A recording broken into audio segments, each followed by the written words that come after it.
اجمعین۔ والذی ارسل رسولہ بالہدی ودین الحق لیظہرہ علی الدین کلہ ولو کرہ المشرکون۔ صدق اللہ العظیم۔ واجب الاحترام محترم المقام سینیٹر سراج الحق صاحب، امیر جماعت اسلامی پاکستان، واجب الاحترام نو منتخب امیر جماعت اسلامی آزاد جموں کشمیر گلگت بلتستان محترم بھائی ڈاکٹر خالد محمود صاحب، قائدین حریت جناب مولانا غلام نبی نوشہری صاحب، جناب غلام محمد صفی صاحب، نائب قیم جماعت اسلامی پاکستان محترم بھائی اظہر اقبال حسن صاحب، واجب الاحترام نائب امراء قیم جماعت اور برادر تنظیموں سے وابستہ قائدین و زعماء اور اس قافلہ راہ حق کے ساتھیوں، آج ہم اللہ کا شکر ادا کرتے ہیں کہ ایک دستوری تقاضے کی تکمیل پر ہم یہاں جمع ہیں۔ امیر جماعت نے حلف اٹھایا،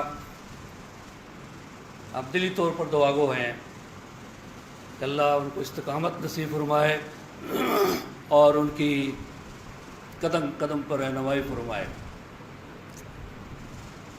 اللہ کا شکر ہے کہ جماعت اسلامی آزاد جموں و کشمیر ہو، مقبوضہ کشمیر ہو، پاکستان ہو، ہندوستان ہو یا بنگلہ دیش یا کہیں بھی، نامساعد حالات کے باوجود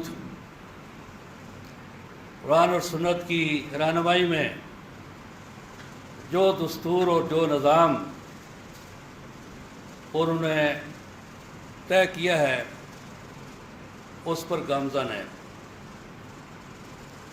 اور اسی تسلسل میں الحمدللہ ایک دستوری تقاضا پورا ہوا ہے۔ یہاں جماعت کے قیام کے حوالے سے بات ہوئی ہے کہ ساری دنیا میں اسلامی تحریک کا جو بنیادی ہدف ہے وہ اقامت دین ہے، لیکن جس خطے سے ہمارا تعلق ہے اقامت دین کا مشن بھی مشروط ہے آزادی کشمیر کے ساتھ۔ اس لحاظ سے اس خطے کی تحریک کے دو بڑے اہداف ہیں، ایک اقامت دین اور پھر تحریک آزادی کشمیر۔ اس کے لیے ہماری جہاد اور جدوجہد، اور اسی لیے 13 جولائی اس کا یوم تأسیس طے ہوا۔ اس وقت کے ہمارے جتنے تحریکی احباب اور بزرگ تھے، ہم ان سب کے لیے دعاگو ہیں جو جمع ہوئے، اور مولانا عبدالباری صاحب اس کے پہلے بانی امیر مقرر ہوئے۔ نامساعد حالات میں، ان حالات کا تصور بھی نہیں کیا جا سکتا کہ انہوں نے اس خطے میں آزاد جموں و کشمیر اور گلگت بلتستان میں جماعت کے اس نظام کو استوار کیا۔ اس وقت سے لے کر آج تک اس خطے میں اقامت دین کے لیے جدوجہد اور کاوشوں کے ساتھ اس خطے کی تحریک کا بنیادی ایک بڑا مقصد اور ہدف یہ رہا کہ تحریک آزادی کشمیر کا احیاء کیا جائے۔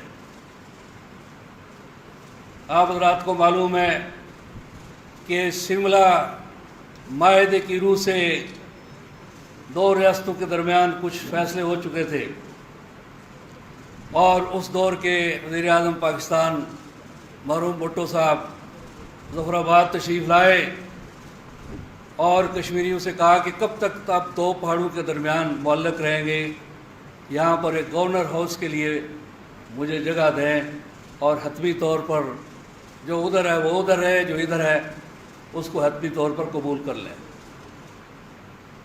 تو اس وقت جو مزاحمت کی اس خطے میں وہ تحریک اسلامی نے کی، اور اس کو پشتیبانی حاصل رہی جماعت اسلامی پاکستان کی قدم قدم پر۔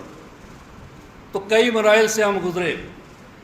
ریاست پاکستان کو دباؤ یا خوف یا کسی وجہ سے ایسے فیصلے جو اس کاز کے لیے نقصان دہ ہو سکتے تھے، تو اس خطے کی تحریک نے حق اور صداقت کا علم بلند کیا اور اس کے تحفظ کا اہتمام کیا، اور اس میں ہم کامیاب نہیں ہو سکتے تھے اگر جماعت اسلامی پاکستان کی پشتیبانی نہ ہوتی. 1990 کی دہائی میں ایک عظیم الشان جہاد اور انقلاب اس کا ظہور ہوا. ہمارے یہ قائدین جو ہمارے درمیان موجود ہیں یہ تشریف لائے، ایک بڑی مشاورت ہوئی اور اس میں کچھ بنیادی ذمہ داریاں بیس کیمپ کی تحریک کی حیثیت سے ہم نے بھی اور جماعت اسلامی نے قبول کی، اور اس میں پار کی قیادت سے یہی کمٹمنٹ تھی کہ ہمارے پاس حکومت اور وسائل کی کیا نسبت ہوگی، لیکن ہم آپ کو یقین دلاتے ہیں کہ ہم کسی کو بے وفائی نہیں کرنے دیں گے، اور پاکستانی قوم اور آزاد کشمیر کا بیس کیمپ اور گلگت بلتستان، یہاں کے عوام اور رائے عامہ انہیں آپ کی پشت پر ایک طاقت کے طور پر انشاءاللہ اکٹھا رکھیں گے. اس دباؤ کے نتیجے میں ریاست کی پالیسیاں اس تحریک کے ہم مانگ رکھیں گے. آج ہم اپنے قائد اور مربی، ہم اپنے سابق امراء کو جہاں خراج عقیدت پیش کرتے ہیں، مولانا عبدالباری صاحب کو رحمۃ اللہ علیہ، گورنر رشید عباسی صاحب، یہ دونوں 1947 کے بھی مجاہد اور غازی تھے، اور اپنی کمٹمنٹ کے ساتھ انہوں نے اپنے اس دور میں اپنی ذمہ داریوں کو ادا کیا. سردار اعجاز افضل صاحب 6 سال رہے، جو میری ذمہ داری کا دورانیہ رہا. تو اس سارے سفر میں ہم نے کوشش کی ہے کہ جو کمٹمنٹ ہم نے کی تھی مولانا حکیم غلام نبی صاحب سے، سید علی گیلانی صاحب سے، اس پر ہم عہدہ برا ہوں. اور میں اللہ کا شکر ادا کرتا ہوں کہ ایک بہت بڑا بار تھا، ایک چھوٹی سی جماعت تھی، ہزاروں کی تعداد میں وہاں سے لوگوں کی آمد و رفت کے نتیجے میں جو مسائل پیدا ہوئے، جبکہ ریاست کی کوئی پالیسی نہیں تھی. تو میں اپنے ان ساتھیوں کو فراموش نہیں کر سکتا کہ جن سے ہم نے اپیل کی کہ اپنے کیریئر چھوڑیں، نوکریاں چھوڑیں.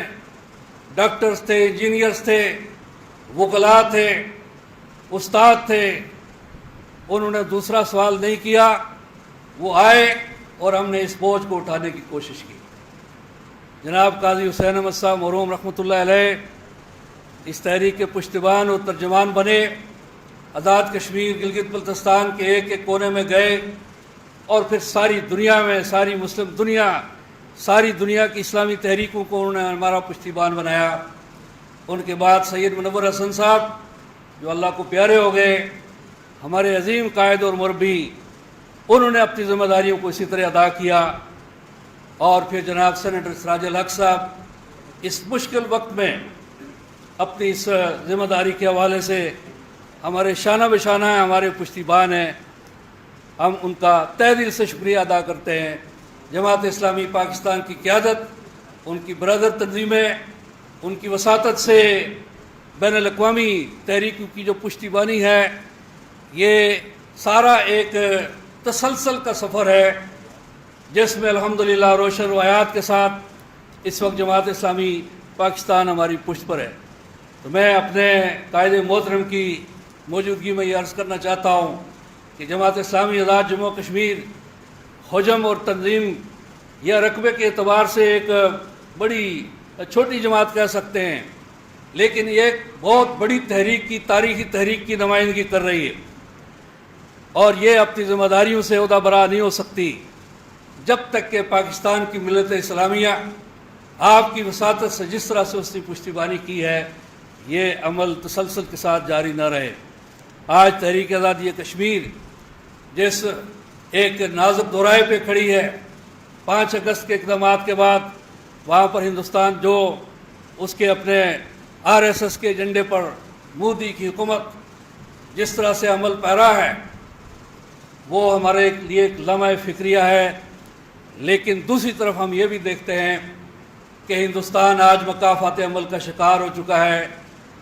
ہندوستان کے اندر آپ دیکھیے، سارک ممالک کے اندر آپ دیکھیے، بین الاقوامی سطح پر آپ دیکھیے کہ اس وقت ہندوستان کٹہرے میں کھڑا ہے آئسولیشن کی طرف بڑھ رہا ہے۔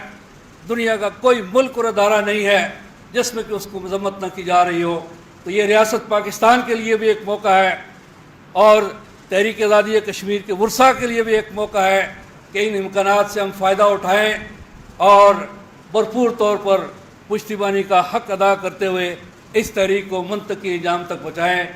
اللہ تعالیٰ ہمارے امیر جماعت کو، نظم کو، ہماری ٹیم کو اس کی توفیق عطا فرمائے اور ہم سب کو اپنی اجتماعی ذمہ داریاں ادا کرنے کی توفیق عطا فرمائے۔ اللہ ہمارا حامی و ناصر ہو۔ وآخر دعوانا الحمد للہ رب العالمین۔